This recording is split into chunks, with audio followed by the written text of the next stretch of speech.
intermission. I'm just setting up a little live stream here for our channel. So next we're gonna have a LGBTQ plus live panel discussion. If you are a channel member, subscribe to the Atheist Network group, our TANG, pretty much once a month we've had quite a few shows on our channel where we've had live talking discussion panels.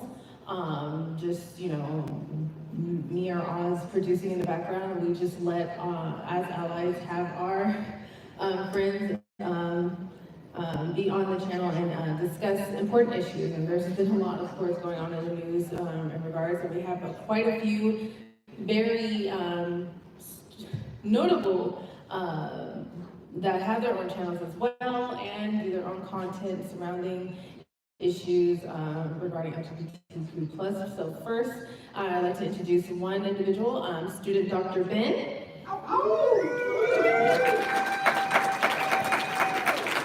Who is actually a student and is trying to become a doctor. Trying is the key word. Trying. Where you want me? Practice till you get it right. There you go. And we also have, she works with one of our sister channels, Skeptic Haven, as a producer, and often does host as well on the shows Women Atheists Unload. Please welcome Correa.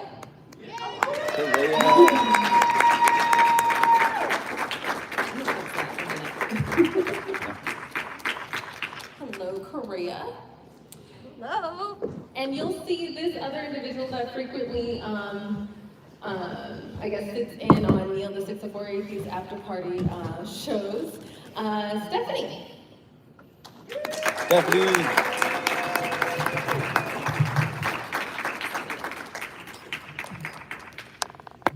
we go. My God, you can't see anything up here. That's okay. Exactly. So I'll have you guys be in the shot. Try not to wiggle too much, so that'll work. So I don't have any positive question. I don't know, Ben, you had something in particular to mention. So pretty much this is a freestyle, and I'll kind of butt in. And of course, if our audience has questions, then I'll go around for y'all. Yeah, so I guess, can everybody hear me all right? I don't know what Mike's situation. Sorry. Rookie mistake. I think it's, okay, there we go. So I know of quite a few people who are speakers or panelists have brought up allyship, and that's a really big topic, especially in this community. And I definitely wanted to make sure that Stephanie was able to say her piece as well on this, because there's a lot that kind of goes in this community within our sub-community of LGBTQ culture, and I don't know if we quite understand as a group that there are some very big cultural differences that happen among our kind of subgroups, and certain things that might be just normal communication within a cis heteronormative society are looked at very differently within our communities, and certain examples of certain people showing up in side chats or certain people calling into shows that have done some not great things to people in our community, and figuring out where do we draw boundaries, how do we demonstrate allyship for people in our community while still, I don't know, not causing these extreme divides in our whole community. But I know Stephanie has a lot of thoughts on this. Stephanie does have a lot of thoughts on this. Yeah, I've got a lot of thoughts on a lot of things. But for me, I really came to atheism because of my being trans. I couldn't really reconcile at a very early age the notion of a good, just, and kind God putting me in a society where my essential being was so misunderstood. So when it comes to allyship, it's important to me that we understand the interconnection of a lack of a God belief and other issues. Sometimes we have a tough time doing that. And I think that kind of the point I was getting at when I asked Shannon that question about allyship was, we are, this community, the LGBTQ plus community, is facing an existential threat right now. Yeah.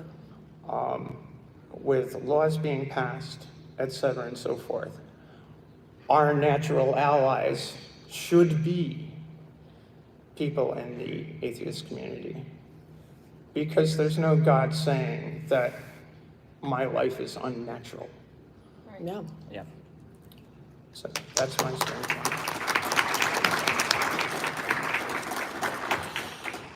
And one thing I just kind of want to mention is, so the term ally is not a title that you give yourself. That is not something that you bestow upon yourself. It is given to you by a marginalized group after you've earned it. So I really want to encourage you to use like words like accomplice and advocate. You know, Yeah. like that you're gonna be here in the fight with us, that because, you know, right now the system is set up for LGBTQ people to die. That is what is, the system is set up that way. And so for that to change, cis straight people are gonna have to be willing to take the place and die for us. And that is not a small ask, but that is the only way that things are going to actually be able to change and get better for us. And I think there's a lot of people who really want to be allies as long as it's convenient for them. I'm definitely older than anybody on this panel, and probably than quite a few people in the room, but I do remember the 50s. I was born in 1953. I remember the Army McCarthy hearings.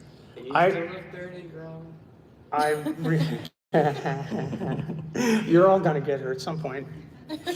But I remember those days. I remember them very, very clearly. I remember the lavender investigations, where queer people were hounded out of government service, where a national hero in Great Britain, Alan Turing, was literally killed for his being gay. And those days are upon us in the United States of America now. Yeah, the pastor that was running for, I think it was senator in South Carolina, who came up with this legal plan to be able to execute all LGBTQ plus people in the country. You know, he lost his primary, but over 11,000 people still voted for him, which means that his perspective is not fringe. He was just saying the quiet part out loud. Yeah, and like thinking about certain content creators, and I know we all have very different experiences with people in our comment section, like especially, I mean, I don't speak for everybody here, but the comments, I've never,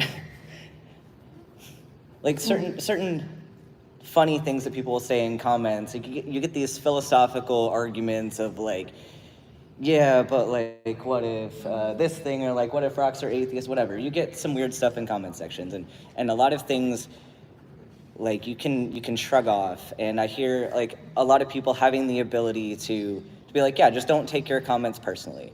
And that's great to an extent. But there are times, like for a lot of us, when like we have real threats in our comment section. Like we have people commenting things like the number 41% comes up a lot as being a suicide rate for trans people. And when people show up in your comment section and say, I wish you were one of the 41%. And so it's like, yeah, as much as I would love to be like able to just have these kind conversations with people, or to just ignore it, it's like you have people telling you that you're not a person and that I wish you would die. And unfortunately, that's not where it ends. Like, you don't walk off of YouTube and that stops. Like, that's everywhere. And even like something so simple as walking into a bathroom, like even though, like, and I've talked to a few people here about this, but even in our very safe space. Like, I don't know who's going in that bathroom.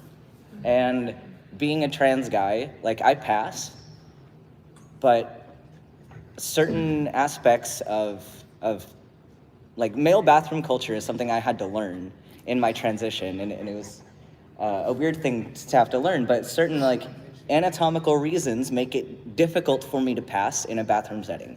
And I have equipment that I have $600 equipment that I can use, but it's not always reliable. But wondering if I'm going to go into the bathroom and if I'm going to be like a target, if people are going to find out, and that awareness never goes away. So it's like the YouTube content is one thing, but that's not ever where it ends for me. And I'm sure like these other lovely folks on the panel feel the same way. So the battleground of the internet, unfortunately, I hate that it has become like such a important battleground for us, but like Twitter is where a lot of the trans activism is happening right now. And I hate that I have to be on Twitter so much. And I like the dogpiling from the TERFs and all that stuff going on with the UK. But like for a lot of us, this isn't just a fun thing that we do. Like it often kind of has to be like our battleground is on the internet right now. I want to dive back a little bit to what I think either Korea or Stephanie referenced. I think all three of you in your own individual way, because, and this is kind of, and I hope you don't mind me sharing this, Ben, because we kind of discussed it in the Discord like a month back. It was public, so I hope that's okay. But it was a discussion about, well, something I know was mimicked to me from my immediate family, just in regards to the challenges between civil rights movement and LGBTQ movements and everything now. And something that was said to me, even from my immediate family, I'm Black, would say, the fight is not the same. Their struggles are not ours. And I found that a bit off-putting, but I more or less just, and it, my sense of it was off-putting only because I think a conversation we had on our Discord was having to strive to put each other in our shoes. And you know, that kind of phrase, like, puts yourself in other people's shoes just to get a better understanding or empathy of them. But we realistically cannot do that. Never. All we can best do is not say we understand, because you truly, I would never understand Dr. Ben. I would never understand what Stephanie has gone through. I never understand what Korea has gone through. And they would never understand what I've gone through as a Black woman. And that's okay. Because no one can realistically understand that unless you're the person. But the key is to have the empathy. But marginalization is marginalization. Exactly. Exactly. The key is to have that empathy. And to know that, and like you were saying, Korea, the way we earn that is to be, when it, even if it's not convenient for us, to be in that fight with you. And to promote that and elevate that. Just as, you know, our, Black women in general, we have our own fight. Black people overall, we have our own fight. Many other marginalized groups have their own fight. We need, you know, the appropriate people to inconvenience themselves to be in the fight with everyone else. I think it's worth pointing out that one of Dr. King's key people in the movement was Bayard Ruskin, I think, a gay man. A lot of people don't know that. Yeah. But he saw the fight for social justice and racial equality as his fight as a gay man, too. I mean, you could see that with like what is happening with Roe, that like it is not a coincidence that as the like most like crazy anti-LGBTQ bills are being passed, that they're attacking bodily autonomy on several different fronts. Yeah, it's all connected. Texas is a good example. the first two bills that were introduced in the Texas legislature that attracted national attention were banning trans kids from sport, or, effectively, at least they can't compete in their identified gender, their self-identified gender, and the abortion bill. They were introduced on the same day. Yeah. Wow. Yep. That is all. So I want to, well, of course I'll go around and ask if anyone in the audience has any questions. And Greer, you're going to be my timekeeper because I can't watch my own phone. What time is it from? 15:42. No, Oh. on your phone, Oh. actual time.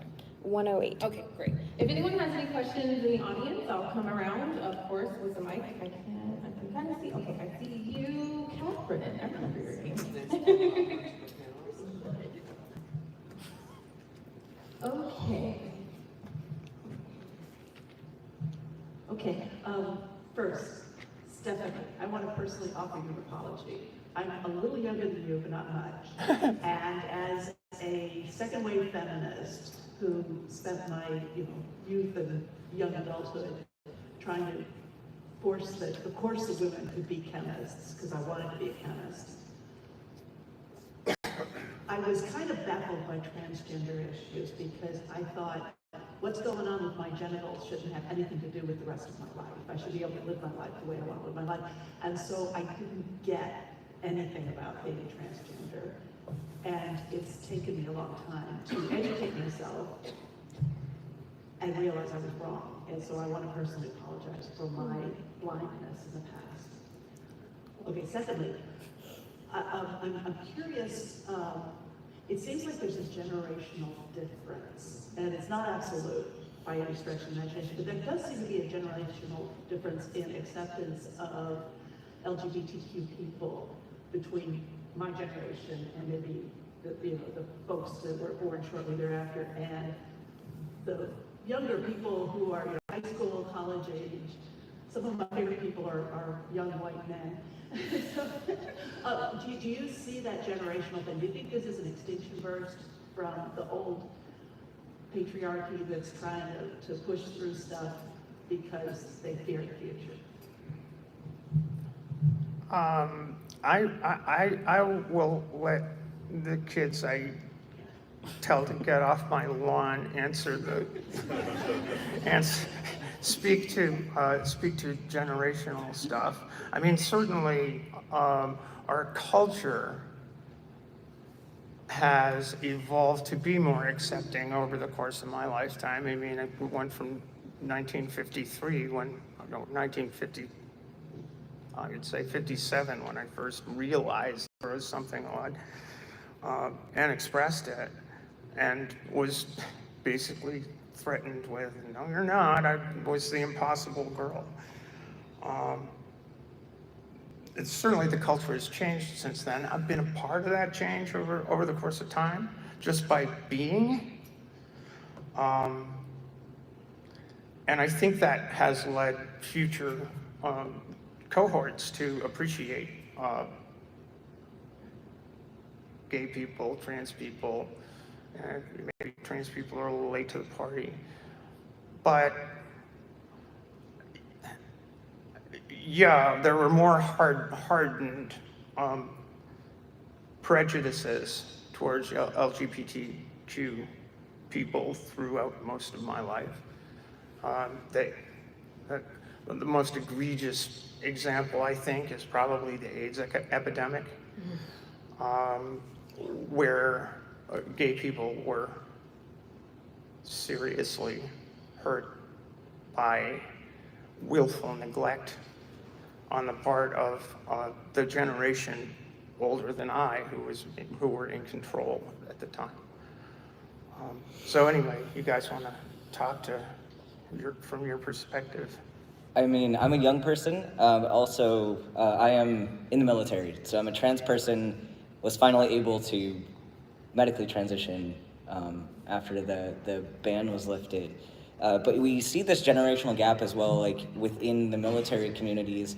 You have the older generations in the Army who are very much more conservative, very hesitant to change what they've been doing for this long. And then you have this younger generation who, just getting back from an Army training where I came out to my entire platoon just because it came up in conversation. And every single person was supportive. And yeah.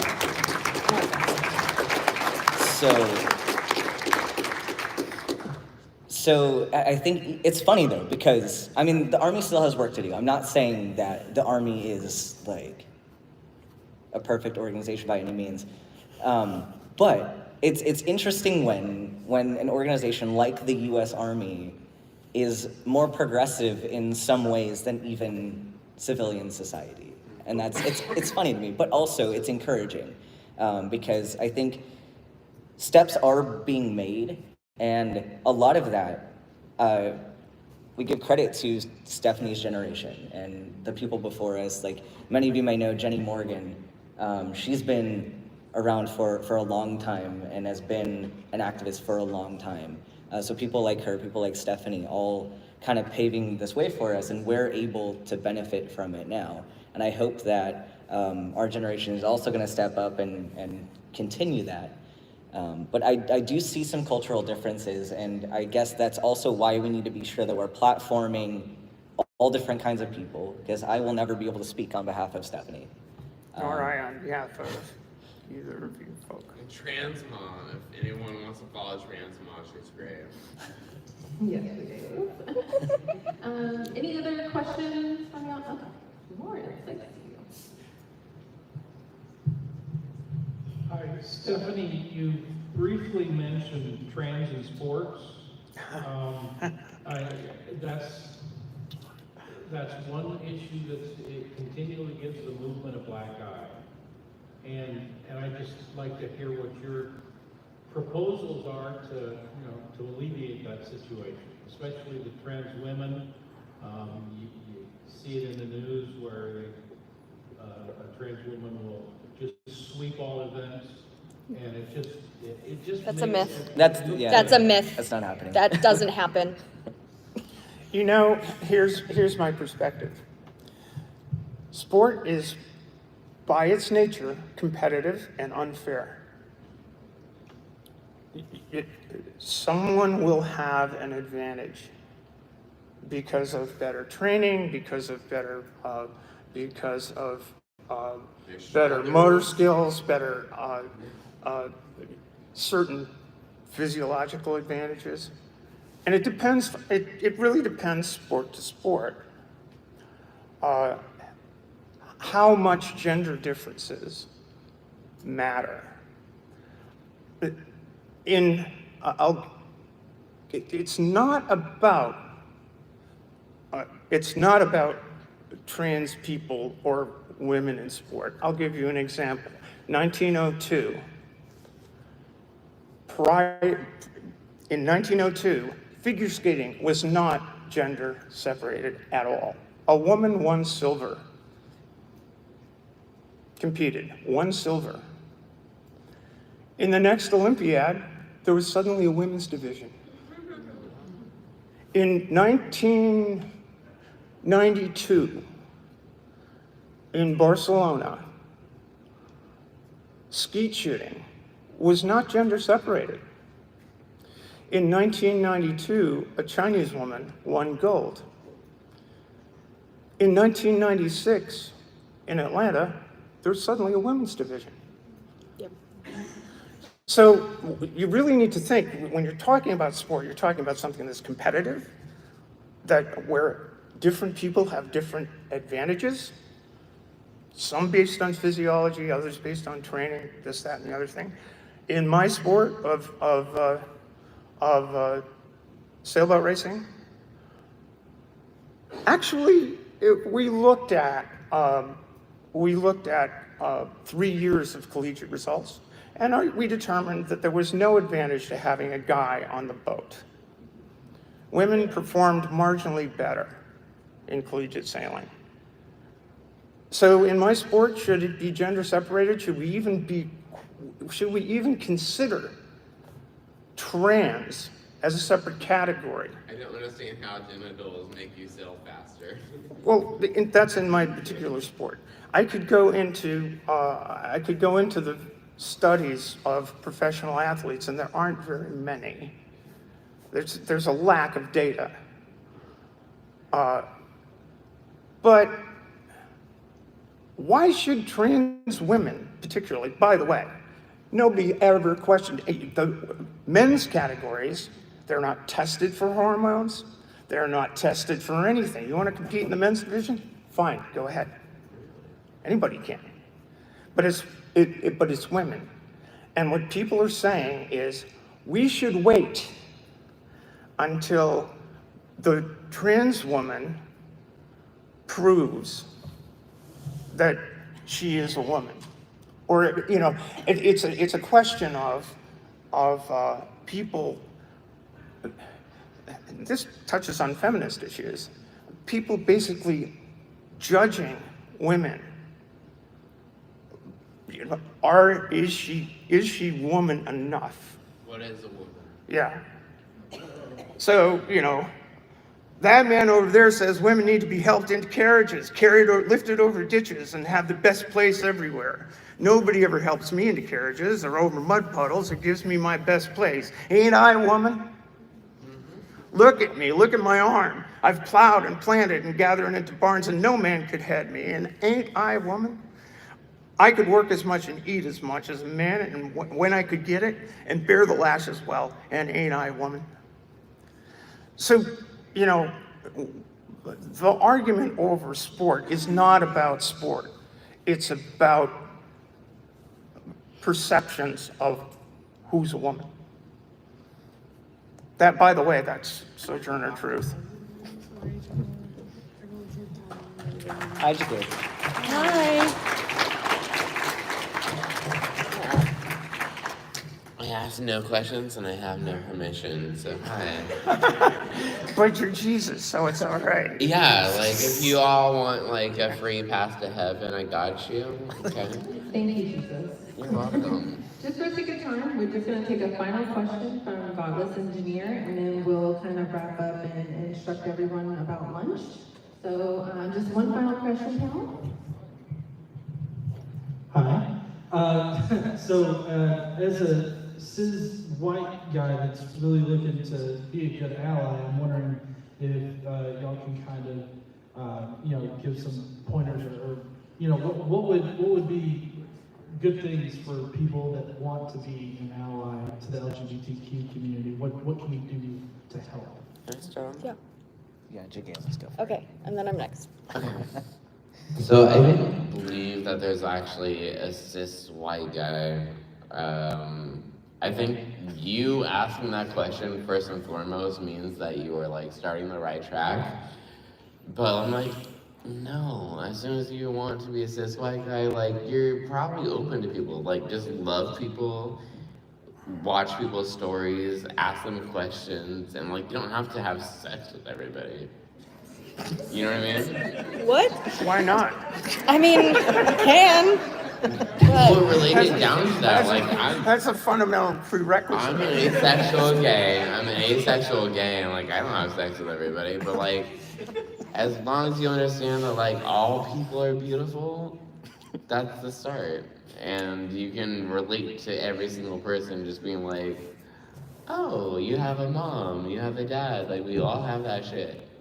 How cool. You know what I mean? What I will say is 3 L's. Listen, learn, and lift other voices up. That's how you be an ally. So specifically with this question, I'll give some very specific things of like what not to do, especially with trans people. Don't ask me about my genitals. I'm not gonna Ever. tell you. No. I'm not.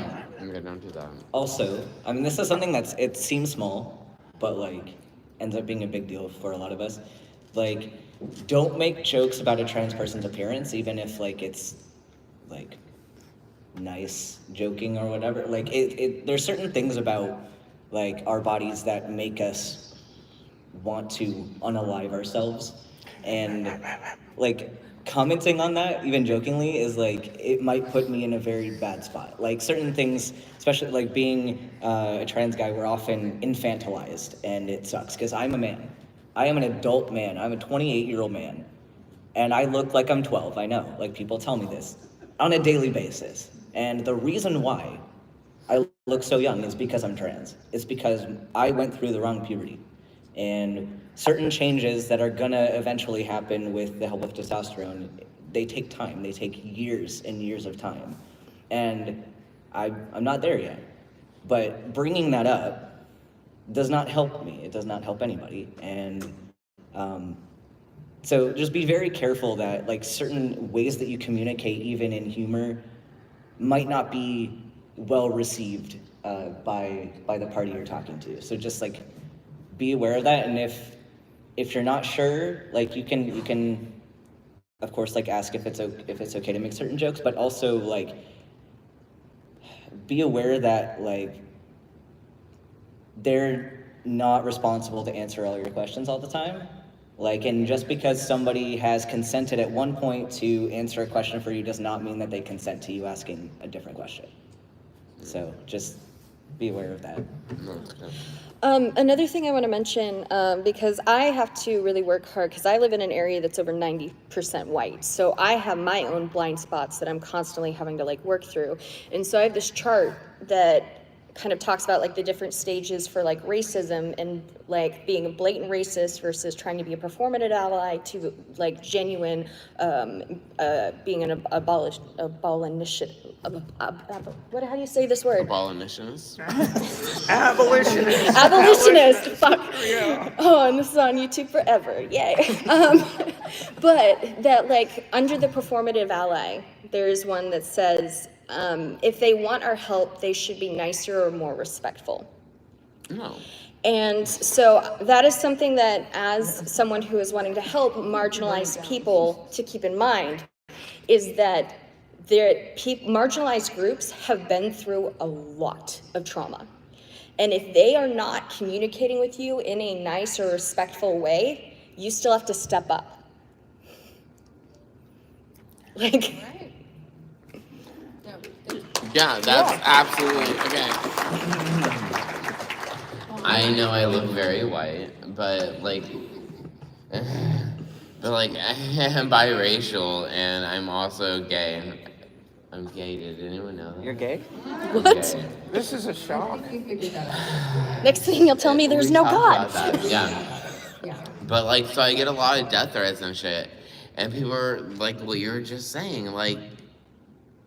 I try to lead with love, and like that's part of my like personality. I'm like, I want to understand this person, I want to get into your mindset, and then at the same time I have to like back up and be like, no, you're a fucking asshole. You want me dead. We can't ever relate. But I still want to. I still want to love everybody. Yeah. But like some people just want you dead, and you have to just recognize that, and that's so gross. That's all I had to say. Thank you. And thank you, Stephanie, Korea, student Dr. Ben, Jesus. Thank you, all four of you, for, hopefully I and Tang has earned that badge of allyship, because we're there, and we're there with you, and I know you're there for us. So thank you. Thank you. Please hold for just a moment. We're going to break off into lunch, so just hold just a moment. Let's cue up a little music, and we'll give you guys some instructions. Hi, everyone in the live stream. I'm sorry, I like everybody. bum rush the stage. It's like, girl, I'm getting on here you one took way or my another.